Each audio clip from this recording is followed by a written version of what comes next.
Благодарам, заменик председателке.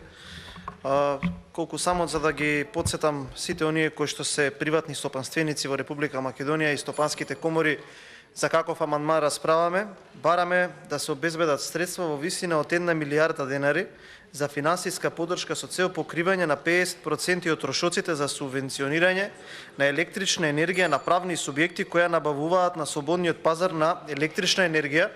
Можевме да Имавме прилика во текот на изминативе 2 или 3 дена да просведочиме на една пресконференција на една од стопанските комори во Република Македонија, каде што изричито се кажа дека ситуацијата со електричната енергија во држава е алармантна, но како и за се, буџетот се креира во една затворена група на луѓе, се креира политички, без при тоа да се консултираат невладините организации, кои што вчера можевме во текот на вчерашниот ден да видиме и со какви квалификации и етикети се залепуваат кон нив. Исто така не се консултираат коморите, не се консултира ниту еден економски или стопански чинител во оваа држава и се креира стихино колку само да се купи одреден мир. Зошто го поднесуваме овој амандман? Сите амандмани од аспект на економија кои што ги најавувавме на пресконференциите кога почнувавме со општата расправа, рековме дека се на број 5 и дека имаат само за цел да ги помогнат правните субјекти, економските субјекти, стопанските субјекти и граѓаните колку што е можно повеќе, затоа што ако веќе трошиме 4,4 милијарди евра, да ги потрошиме да им помогнеме на оние кои што несомнено ќе ги погоди. Ме радува тоа што наредниве амандмани се од аспект на енергетика, за да можат и оние економски субјекти, но и граѓаните да видат како власта се однесува кон сите тие луѓе кои што ќе имаат и како голем проблем. Еве, нема да зборувам и да давам лични мислења, ќе комуницирам само на кое што го има изјавено Антони Пешев, каде што бара комората од државата да го зголеми домашното производство и ќе се надоврзам со малку поширок контекст зошто е потребно ние како држава да интервенираме со средства за да им помогнеме со загубите. Точно е дека има универзален снабдувач и тие економски субјекти, затоа што конкретно за нив се збори во амандманот, секогаш се договараат со снабдувачи за колку по која цена ќе ја набавуваат електричната енергија. На светски, односно на европскиот пазар, цената по мегават час е 250 евра. На домашниот пазар, односно домашниот добавувач на Евана Хоум му ја дава цената по 36 евра на мегават час. 36 евра по мегават час е цената околу која што тие луѓе ја формулираат крајната цена кон економските субјекти. Овој пат, ако можеме да видиме дека надворешната цена надвор од државата е 250 евра, а ние не создаваме нова електрична енергија, затоа што домашниот извор е многу поевтин од странскиот, доаѓа до ненормални цени кои што многу сериозно ги оптоваруваат економските субјекти.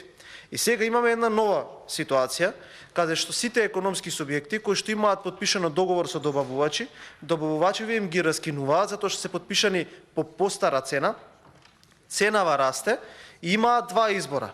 Им доставуваат нов договор. Дали ќе го подпишат по цени кои што се 4 или 5 пати поскапи, затоа што така ја диктира цената на европскиот пазар струјата, или ќе го раскинат договорот. И компаниите нормално, затоа што не може да издржат таа цена, која што е 5 до 6 пати поскапа, го раскинуваат договорот и повторно се јавуваат кај домашниот добавувач на струја, кој што пак мора да им обезбеди струја и се јавува кусок за сите останати кои што се корисници. Затоа што ние не произведуваме струја и затоа што нема доволно струја во системов, затоа што овие кои што требало да си го сработат, тоа не си го сработеле, ние овој пат ќе ги оптеретиме компанииве да плаќаат 5 до 6 пати поскапа струја. И видете што се случува. Не државата, не овие кои што ние ги плаќаме, не министриве и директориве, туку коморава се собрава и викаат дајте луѓе да видиме сега што ќе правиме. И видете сега каква ситуација. Еден од посилните членки на таа комора се нуди самоволно да обезбеди мазут за ТЕЦ Освоме. Човеков им вели јас ќе го платам, донесете го до ТЕЦ Освоме и само произведете струја, затоа што ќе биде страшно. Овие го одбиваат. Значи кај некадерни да обезбедат струја, уште и ги бркаат луѓе во надвор. Што ќе прават луѓево? Велат ајде ќе си формираме една заедничка компанија, за да можеме да тргуваме на светската берза на струја, затоа што во Европа е покачена цената, но во конкретно Јужна Америка не е. Има делови од светот каде што не е покачена електричната енергија. И си велат луѓево, ајде ќе земеме да набавиме струја, сега не им даваат дозвола за увоз.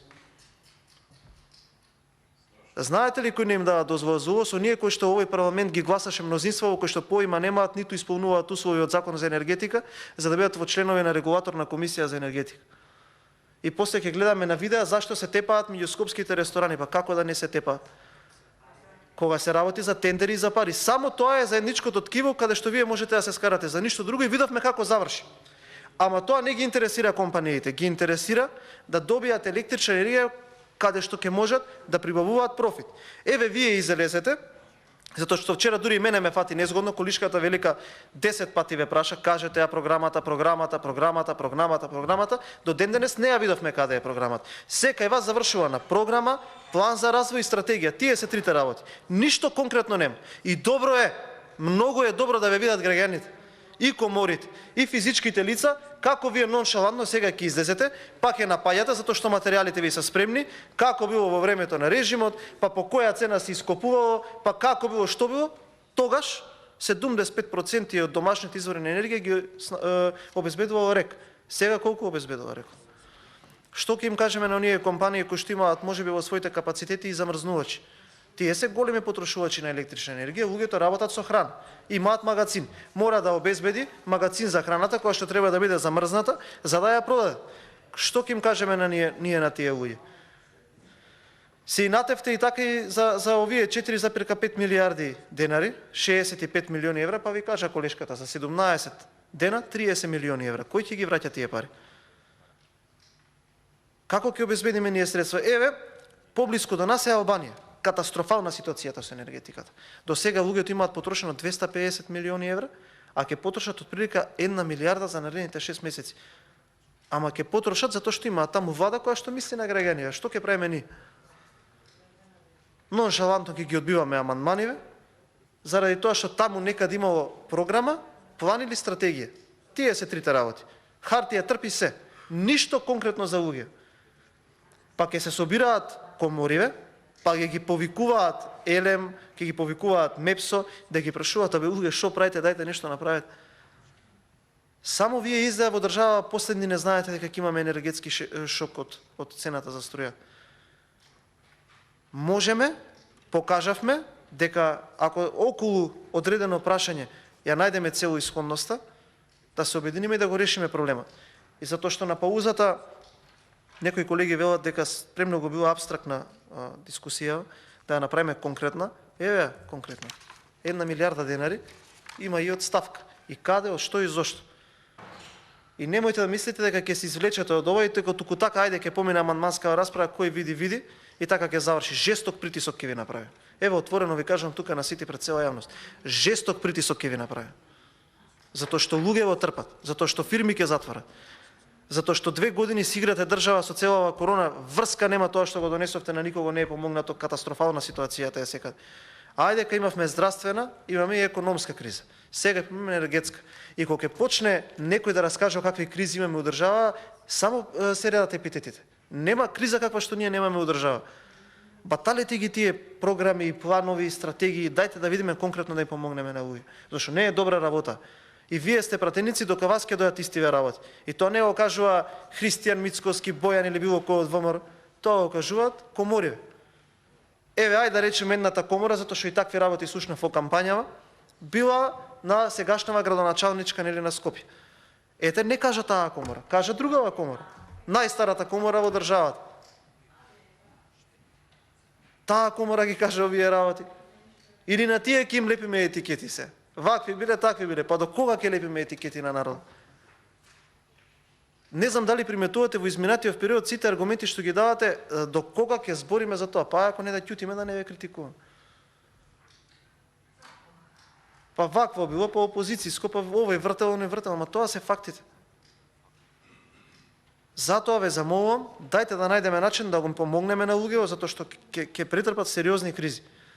И ќе потрошиме и повеќе пари од колку што треба, но нема да ја постигнеме целта. Затоа сега овие 1 милиарда денари се многу помалку од тоа што вие го одвоивте, кога веќе цела држава ви каже дека нема каде, за да го спасите Васко Ковачевски, за да го спасите Крешник Бектеши, а до година немојте да кажете дека имате предвидено средства затоа што немате.